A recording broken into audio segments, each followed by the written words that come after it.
See, I'm sure just like initially, you guys got confused. You was going to your left and you move your right foot. That's a no-no.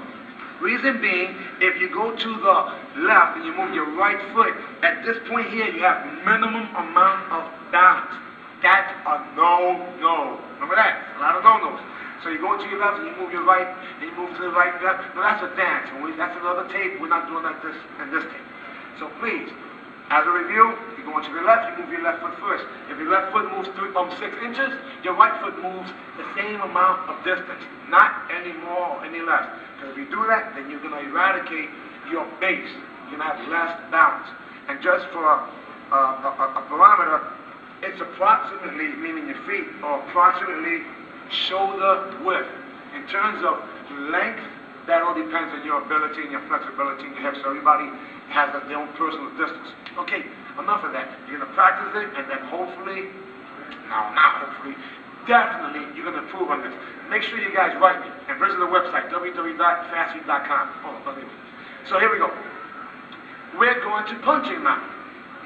Common challenges with punching normally are either, and this is a no-no, we'll start with a no-no, lifting the elbow when you want to go towards the target.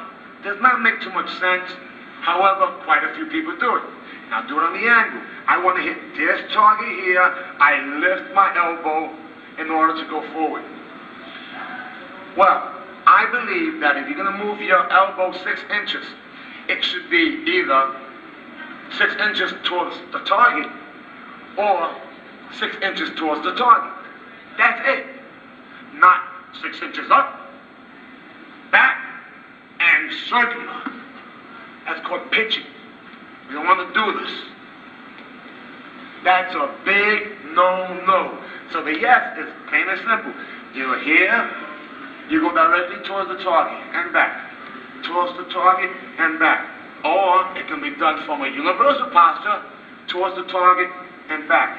Towards the target and back. Now, if you notice, when I'm doing my offensive technique, I also have a defensive posture, meaning a block. You do not want to block with your face. Not recommended. So do put the opposite hand up. Okay, now if I was in what's called the clouding stance, I am, again, going to keep this elbow tight to eliminate the possibility of being scored on. You don't want to block with your ribs either. It's probably worse than even the face. Because you hurt your ribs and you're in trouble. So what you do is you keep your hand here and you go directly towards the target. Again, and towards the target. On the angle, whether it's from a traditional stance, you're turning up a body. If you notice my foot, again, is turned into a trigger position. Extremely important. As a matter of fact, just to test it, just play with me for a second. Make believe that I am pitching a ball at you, and what I want you to do is to swing the bat without moving or turning your feet. Ready?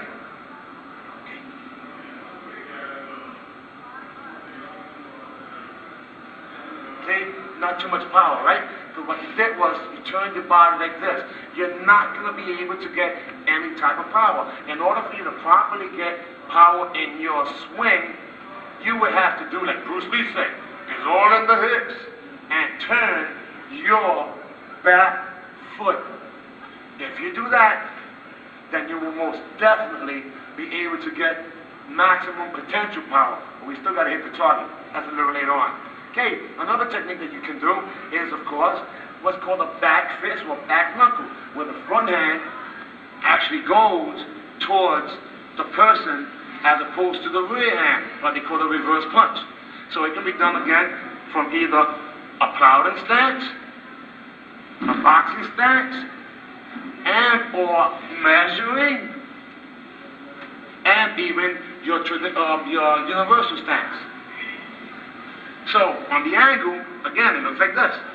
We're here, we lean towards the target, keep the defense, and come back. We switch positions from here, and we go out, again having the defense. We switch positions and go out, again having the defense. We may measure, and again go out. Okay, now, most people throw back like this if they're coming downward. Please don't do that. That's one of the reasons why the sport doesn't look as good as it can. You do not lift your hand. First of all, it makes no sense. If you look at it from the angle, I want to hit that person, so I'm going to reach all the way back here, lift my leg, and go forward. The person will block, which we'll go over in a few minutes. Now, your face has a number of angles. I can go directly towards you. Never thought about that, huh? Directly towards you. Most of us were taught pointing the elbow across. The most popular nowadays, downward, which may come from here into a downward posture. And believe it or not, you may have never thought about it, but you can actually come from here and go under. And under. The final angle will be across. While your fist, your hand is still in the fist as opposed to in a ridge hand. That's a whole different section. Okay, again, and it can be done with either side. So I'm here, I'm in a boxing stance. I throw a back fist directly towards you. Lead hand. I go across, which most of you know this already, across. I go above, and then finally under, and the last finally, across and across. 1, 2, 3, 4, 5 angles in the back fist. Regardless of what posture it is, it can all work. I've done it for many years. Practice that for a few minutes, turn the tape back on, and we'll take it to the next level. A, B, C in a few seconds.